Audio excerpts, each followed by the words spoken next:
hit that subscribe button and tap the bell icon. Last week, I collapsed on my kitchen floor and called my son for help. He told me, "It's Katie's birthday. I'll try tomorrow." And that was the moment I stopped being his mother. I could forgive him, but I didn't want to. The pain began around noon. Just a strange pressure in my chest that wouldn't go away. I kept folding laundry. Socks, old towels, his t-shirts he never came back to collect. I smoothed the edges like I used to when he was little. It felt ridiculous, but I did it anyway. Habits don't die, even when love does. By the time the sun dipped, the pressure had become heavier. I thought maybe it was just the usual fatigue. I told myself I was fine. That's what you do when you're 65 and used to putting yourself second. But I wasn't fine. My hand drifted to my chest over and over. I didn't sit down. Instead, I made soup. Chicken with dill, his favorite, not Katie's. She said it smelled old, but I still made it. I had meant to save a bowl for him. He said he'd stopped by last week. Then the week before that bowl had been waiting a long time. And then the bowl I'd just filled slipped through my fingers. The soup spilled. The bowl shattered. I dropped with it. Cold tile hit my cheek. My arm wouldn't lift. My legs wouldn't work. I could still reach. My fingertips found the phone. I tapped his name. Mark. It rang. "Hey, Mom." His voice was bright. Too bright. I heard laughter plates. Background music. I heard celebration. "Mark." I managed. I think. Something's wrong. His tone changed, but only a little. "Mom, it's Katie's birthday. We literally just sat down. Can I call you tomorrow?" Those words sliced deeper than anything. I forced my voice steady. "I think I need an ambulance." A pause. He sounded irritated. "Are you being serious?" "Yes," I said. Then he said it. "Just call 911. That's what they are for." And he hung up. He hung up. He didn't ask where I was. He didn't say he was coming. He didn't say, "Are you alone? Or do you need me?" He didn't ask anything. And I lay there listening to that silence. The ambulance came. I don't remember if I called or if the phone redialed itself, but someone showed up. I was lifted onto a stretcher, wheeled into fluorescent light. Nurses moved fast. Machines beeped. I was asked questions. Date of birth, allergies, medications, and I answered alone. No one walked in behind me. No son. No visitor. No family. Later, the nurse gently fixed my fall. "Is someone coming?" she asked. I shook my head. I thought about the way he said Katie's birthday like it was sacred. Like that day, that dinner, that cake meant more than the woman who raised him. I thought about how fast he dismissed my voice, how practiced it was his refusal. Not angry, just easy.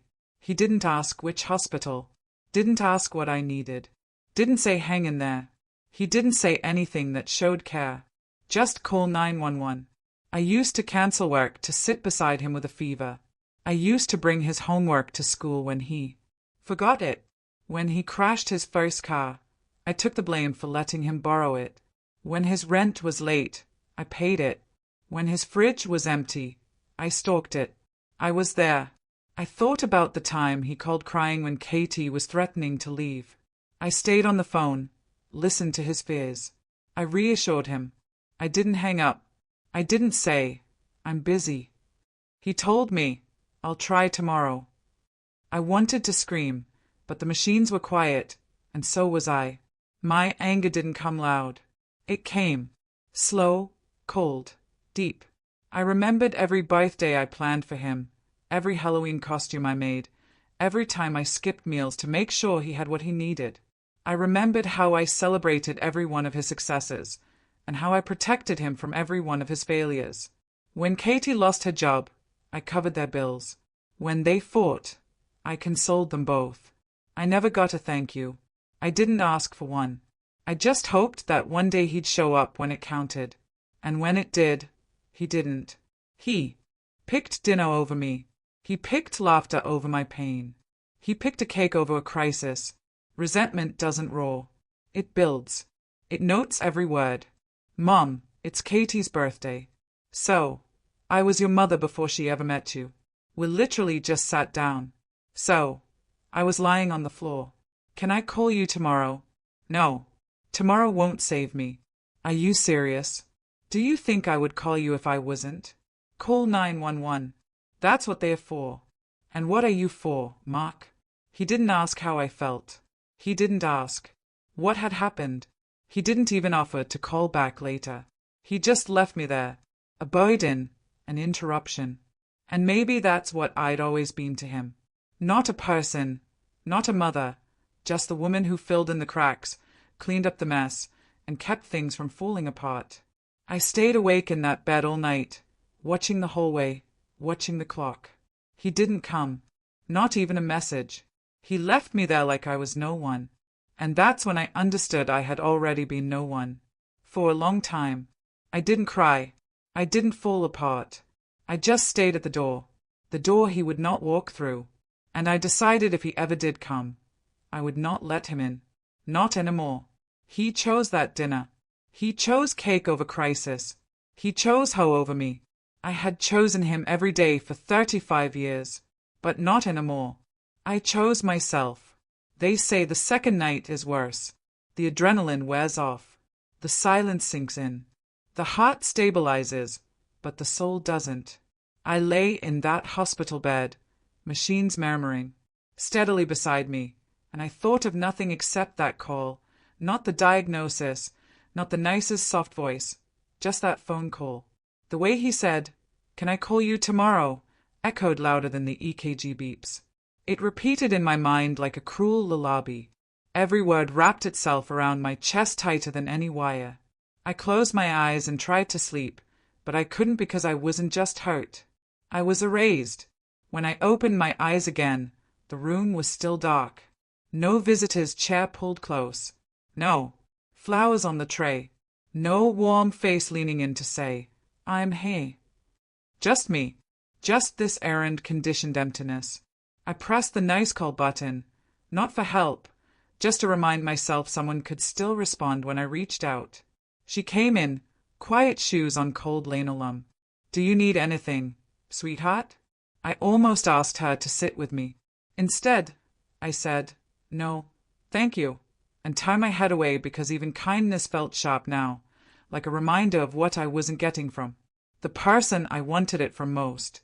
I stayed at the whiteboard across from the bed. My name in dry erase marker. The date, a smiley face drawn by someone trying to cheer up strangers. I looked at it until the marker bled in my vision. I'll try tomorrow. I used to believe he meant well, even when he forgot birthdays, when he didn't call for weeks, even when he showed up late and left early. I always told myself he means well. But there's a point where meaning well stops meaning anything. I counted everything in that moment. Every missed visit. Every time he said we're just so busy. Every time he called only when he needed something. The time he didn't tell me they'd moved. I found out from a neighbor. The time he borrowed money and never mentioned it again. The time Katie rolled her eyes when I brought over a casserole and said, "We don't really do those kinds of meals." And he didn't defend me. He just laughed. Awkward. Soft. Guilty. But he still laughed. The time he asked me to dog sit while they went on vacation. And when I said I had a doctor's appointment, he said, "Can't you reschedule? It's just a checkup, right?" All of it. Tiny cuts, forgotten moments, and now one deep wound that split it all open. When morning finally came, the room didn't feel brighter. It just looked more honest. Be there. Unforgiving. The doctor came in with a clipboard. "You had an episode of atrial fibrillation. It's manageable. You'll need to rest and reduce stress." I almost laughed. Rest. Reduce stress. As if I hadn't spent decades carrying stress that wasn't mine. Mark's failed ventures. Katie's complaints. Bills I shouldn't have paid. Responsibilities that weren't mine but became mine because I couldn't say no. He left the room with a kind smile. He didn't know that his words, though gentle, only echoed what I already feared. This isn't the last time something like this could happen. And next time I won't be calling him. A volunteer brought around a cart of newspapers and books. I asked for a pen and paper instead, not for journaling, for planning. I wasn't going to let this moment fade into just another disappointment. I needed to make it mean something. The first thing I wrote, call the lawyer. The second, review accounts and automatic payments. And third, talk to the nurses about visitation rules. Because I didn't want him here, not after the fact. Not with flowers and guilt and hollow words. Not when the worst had already passed. Not when his absence had spoken louder than anything his voice could offer now. I imagined the scene if he did show up. He'd say, "Mom, you should have told me it was serious." As if I hadn't. He'd say, "We were just in the middle of dinner." As if birthdays can't be paused. As if heart attacks wait. He'd say, "You know, I care." As if caring looks like walking away. He would hug me too tight, too late, and I would have to sit there pretending to be grateful. No, I wouldn't do that again. So, I called the nurse over and asked her to write something in my file. "No visitors unless I say so," I told her. "Especially not my son." She didn't flinch, just nodded. "I understand." I wanted to say more to explain. But what is there to say that doesn't sound like a lifetime of excuses? I just nodded back. After she left, I stayed out the window. The parking lot below shimmered with morning light. People walked in and out. Lives moved on. But inside me, something had frozen. Not broken, just stopped. I stopped trying to understand him. I stopped making excuses. And with every minute, I felt a strange clarity settle in. Like my life had been covered in fog for years, and now it was lifting. He had shown me exactly who he was. Not in one big moment, but in dozens of tiny ones. Moments I'd brushed off, laughed away, covered up, but now they were all in focus. And they hurt. Every last one. The time he asked why I didn't move into a smaller place. It's too much space for one person. Translation: sell it so I don't have to worry about it. The time he rolled his eyes when I asked him to help me move furniture. "Mom, just hire someone." Translation: you're too much work. The time Katie suggested putting me in a retirement community and he didn't say no. Translation: we've talked about it. Every little thing now lit up in my memory like signs I had ignored. By the afternoon, I had made up my mind. I wasn't going to yell. I wasn't going to explain. I was going to act quietly, decisively. No dramatics, no announcements, just changes. The lawyer answered on the second ring. "Mrs. Decker," he said, "how are you feeling?" I said, "Better now." He didn't question the tone, just asked how he could help. "I need to update my will." I said, "Of course. Do you want to schedule an appointment?" "No," I said. "I want to remove a name and cancel the trust distributions effective immediately." He paused as if waiting for an explanation, but he didn't ask and I didn't offer. 1. The call ended quickly, professionally, with paperwork set to be delivered by the end of the week. I stayed at my phone screen after he hung up. One name stayed back at me in the call log. Mark. I didn't delete it. I didn't block it. I just turned the phone face down. The rest of the day passed slowly. The machines beeped. Nurses checked in. A tray of food came and went. I wasn't hungry, but I was awake. More awake than I'd been in years. When the nurse came to check on me one last time before her shift ended, she smiled and said, "Anything else I can do for you?" I looked at her, a stranger who had offered more comfort than my own son, and I said, "No, thank you. You've done enough." I meant it. It didn't happen with shouting. No slammed doors, no speeches, just silence. A quiet morning, soft sunlight pressing through the blinds. I had been discharged from the hospital the day before. The cab driver helped me carry my overnight bag up the steps. I thanked him, unlocked the door, and stepped into my house as if I were a guest. Everything was as I had left it. The broken bowl still in pieces on the kitchen floor. A dried puddle of soup beneath the table. I stared at it for a long time. Not in shock, not even in sadness, just recognition. That was the moment. That mess on the floor. It felt like a mirror. All the years of cleaning up after others, after him. That's how it always was. He made the mess. I cleaned it without thanks, without pause. Not anymore. I knelt, wiped the floor, slowly, and placed each piece of the broken bowl in a trash bag. Then I stood up, straightened my back, washed my hands, put on the kettle, and opened my laptop. The list I'd written in the hospital now sat beside me. I read it again. Call lawyer. Done.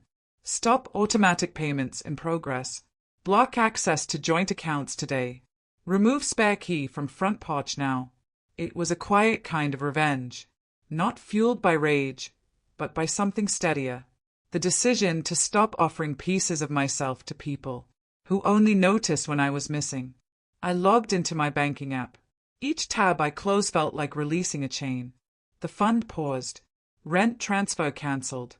Emergency savings drawer terminated. His name vanished from every record. I opened the drawer by the door. Found the spare key he used to let himself in without knocking. It had his old house key still attached from a place they'd moved out of 3 years ago. He hadn't updated it. Just assumed I'd always open the door. I put the key in a plastic bag, sealed it, placed it in a small envelope. No note, just a label, returned to sender. The mailman would pick it up that afternoon. I sat at the table with my tea, steam rising, the taste of chamomile, warm and plain. The silence in the house wasn't heavy anymore. It was clean. Then came the knock. I didn't flinch. I knew it would happen. He was always a day late. I stood up, walked to the window, peeked through the curtain. There he was, Mark, holding flowers, a false smile on his face when he practiced for others, not me. He knocked again. I opened the door just enough to see him. Mom, he said, smiling too brightly. I came as soon as I could. Katie. She threw a surprise dinner, and you know how it is. I didn't speak. He kept going. I brought you your favorite white lies. I remembered you like those. I didn't take them. He hesitated. You look okay, better. I was worried. Why didn't you text? I almost laughed. He had hung up when I was on the floor. He had said, call 911. That's what they're for. Now, he wanted a text. I'm not taking visitors today, I said. He blinked. What? Mom, I came all the way over here. I didn't ask you to. He looked confused, then annoyed. You're being dramatic. That word dramatic. It's what he always used when I had needs. When I asked him to call more. Dramatic. When I asked for help moving a bookshelf. Dramatic. When I said Katie's comment at Thanksgiving hurt my feelings. Dramatic. No, I said. I'm being clear. He stepped back. So, you're shutting me out now? I nodded. For now, until I believe I matter more than your convenience. His mouth opened, closed. Is this because of Katie's birthday? He asked. That's all he saw. A scheduling conflict. A misstep. Not the pattern. Not the years. Not the pain. He thought this was about one night, but it wasn't. And then the twist came not from him, but from my memory. Something I hadn't let myself remember in a long time. His FTH birthday. The one I almost missed. I was working 3 jobs then. His father had just left. I hadn't bought the cake, hadn't wrapped the gifts. I was exhausted, ashamed. But I rushed into the store on my only break, bought what I could, and made it home just in time. Mark ran to the door, threw his arms around me. You came, he said. I knew you would. He didn't care about the gifts or the cake, just that I showed up, and I had always, even when I could barely stand. Now, decades later, the roles reversed. He hadn't, and that hurt more than anything. I looked at him on the porch, flowers drooping, expression faltering. I could have yelled. I could have listed every disappointment, every time he left me waiting, but I chose silence, not to punish him, but to protect myself. He held the flowers out again. I didn't reach for them. He placed them on the doormat and walked away. I closed the door, locked it, walked back to my tea. This time it tasted better. Later that day, I called the nurse from the hospital. I need a follow-up appointment, I said. And I'd prefer to have the transportation voucher mailed directly to me. No contacts needed. She confirmed everything kindly. Before hanging up, she asked, "And your emergency contact? Do you want to keep your son listed?" I paused, then said, "No, please remove him." There was a silence.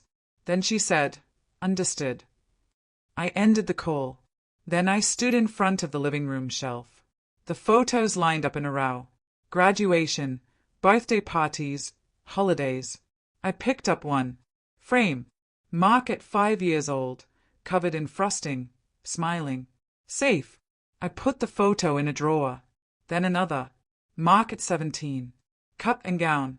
I was beside him, smiling, proud. That one went into the drawer, too. Not in anger, in clarity. I needed a break from reminders, from memories that no longer matched the man who stood outside my door. By evening, he texted, "I hope you're okay. Katie says, you need space, but I'm here when you're ready. Love you." I didn't reply because love is not a sentence you send when it's convenient. It's what you show up with when someone is on the floor. And he hadn't. So, I turned off the phone and let the silence keep me company. It was finally enough. The house was quiet, but not in a peaceful way. It was the silence that comes after a storm. Still air, closed doors, echoes you don't want to hear. Every room held a memory now, and some of them stung more than others. 3 days had passed since I turned him away at the door. He hadn't called. Again. I hadn't expected him to. That's how Mark handled discomfort. He avoided it, let it drift like dust. He assumed someone else would clean up. Me. It had always been me. On the 4th morning, the doorbell rang. Not once. 3 times in a row. I stood in the hallway, heart steady this time. I didn't rush, didn't panic, just looked through the peephole. "Katie." I opened the door a few inches. "Hi," she said, trying a smile. "Can we talk?" I didn't say no, but I didn't move. She stepped forward anyway. "It's gone too far," she said. "Mark's been a wreck." A wreck? I thought about being alone in a hospital room. I thought about dialing his number with shaking fingers. I thought about his voice, light and distracted, and the sentence he chose to say. "I'll try tomorrow. He feels awful." She went on. He didn't understand how serious it was. I said nothing. "Look," she said, crossing her arms now, her tone shifting. "Families fight. You don't just cut people off over one bad moment. One moment." I remembered every favor, every bill I covered, every time I babysat so they could go on vacations I couldn't afford. I remembered when she rolled her eyes at the blanket I knit for their baby, whispered to Mark, "We'll replace it with something modern." And he had just nodded. I remembered cooking for them and her saying, "Oh, we don't really do homey food anymore." I remembered Mark laughing when I said I felt lonely sometimes. I remembered them inviting me to holidays and then asking me not to talk too much so I wouldn't overwhelm her family. I remembered how many times I swallowed my words to keep the peace. "Are you finished?" I asked her. She blinked. "Excuse me. You came here to defend him, not to listen." "I've done enough listening." She started to say something else, but I closed the door slowly without force. No screaming, no anger, just a click. And that silence. Again. But this time it was mine. That afternoon, the call started. First Mark, then Katie, then Mark again. Voicemail stacking up. Apologies mixed with excuses. Regret laced with blame. "Mom, this is unfair. You're blowing this out of proportion. I've always done my best. Katie's crying now because of this. Katie's mother says you're acting unstable. She says this feels like emotional blackmail. She says, maybe we need to set some boundaries with you." The next day, I received a long, angry Voice message from Katie herself. You've humiliated Mark. He's been anxious for days. We've always supported you, and this is how you repay us, she snapped. You could have called me, but no.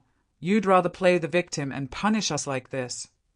She kept going, voice rising, saying I'd embarrass them, that the neighbors were asking questions now. I don't care how sick you were. This isn't how families treat each other. That was the moment I deleted her. Number. Day 5. The messages turned sharper, angrier. If you keep this up, don't expect us to come around anymore. You're the one ruining this family now. I can't believe you're doing this over one stupid call. They sent texts filled with guilt trips. Dad would have been ashamed of how you're acting. You've made Katie cry every night. Do you want to die alone? But they never said, I'm sorry I didn't come. That was the sentence missing every time. On day 5, an email arrived. Subject, urgent family matter. It was from Mark. He wrote that they couldn't understand why I was doing this, that I was creating problems, that I was destroying the balance. He said Katie was hurt, that his co-workers noticed he wasn't himself, that he missed our talks. He wrote, if you don't stop this, I don't know if we can keep trying with you. I closed the laptop because he didn't miss me. He missed the version of me that saved him. That answered. That solved. They didn't understand because they never asked to. And suddenly I realized something. I wasn't just dealing with a bad week. I had spent years living in a house where my value was based on what I gave, not who I was. I was the one they called when the fridge broke, when the kids were sick, when money ran low. I was the backup plan, the afterthought, the default. And when I finally needed something, really needed it, I got a party. I got laughter in the background. I got call 911. The 6th day, I took a walk just around the block. The air was crisp, the wind gentle. I saw a neighbor, Mrs. Clean, watering her garden. She waved. I waved back. She walked over, dirt on her gloves, and smiled. How are you feeling? I heard you were in the hospital. I nodded. Better now. She touched my arm. You know, you're one of the kindest people on the street. Everyone says so. I didn't know what to say. So, I said, thank you. Then she added, some people don't deserve your loyalty. It's okay to walk away. And that was when it hit me. I had been waiting for permission from someone, anyone, to stop carrying people who wouldn't lift me and retain. But I didn't need it. Not anymore. When I got home, I listened to one last voicemail. Mark's voice. Quiet, tired, but no less passive. I miss you, Mom. But if you keep shutting us out, I don't know what else I can do. It was again. What he could do, not what he should have done. So, I deleted the message. Then, I deleted the others. Then, I sat in my living room, hands wrapped around a cup of tea, and I breathed. Not because it was over, but because I had finally stopped hoping it would get better. I had let go. And in that empty, echoing hole of a house, I wasn't alone. I was free. And then I did something I didn't expect from myself. I smiled. The first thing I did was change the locks. Not out of spite. Not because I was afraid, but because I had finally accepted that I didn't want anyone walking into my home unless they respected what that home meant. For too long, I had allowed everyone to come and go freely, treating my space as if it was theirs to drop into whenever convenient. They didn't knock. They didn't ask. They assumed, and I had allowed it until now. The locksmith was kind, didn't ask questions. As he tightened the new bolts, I looked at the pile of unused keys I'd gathered, spares handed out over the years to make their lives easier. I put them all in a plastic bag and tossed them in the trash. That afternoon, the letters started, not handwritten. That would require effort. Typed cold, formal. The first was from Katie. A printed message slid into my mailbox, likely meant to look calm and reasonable, but it was anything but. We're deeply disappointed by your actions. It read, it's important for our children to understand compassion and forgiveness, and your current choices send the wrong message. Mark has been deeply hurt. We hope you will reflect and reconsider. Not one word asking how I was feeling. Not one. Handwritten. That would require effort. Typed cold. Formal. The first was from Katie. A printed message slid into my mailbox, likely meant to look calm and reasonable, but it was anything but. "We're deeply disappointed by your actions." It read, "It's important for our children to understand compassion and forgiveness, and your current choices send the wrong message. Mark has been deeply hurt. We hope you will reflect and reconsider." Not one word asking how I was feeling. Not one. Hit that subscribe button and tap the bell icon. Thanks for watching.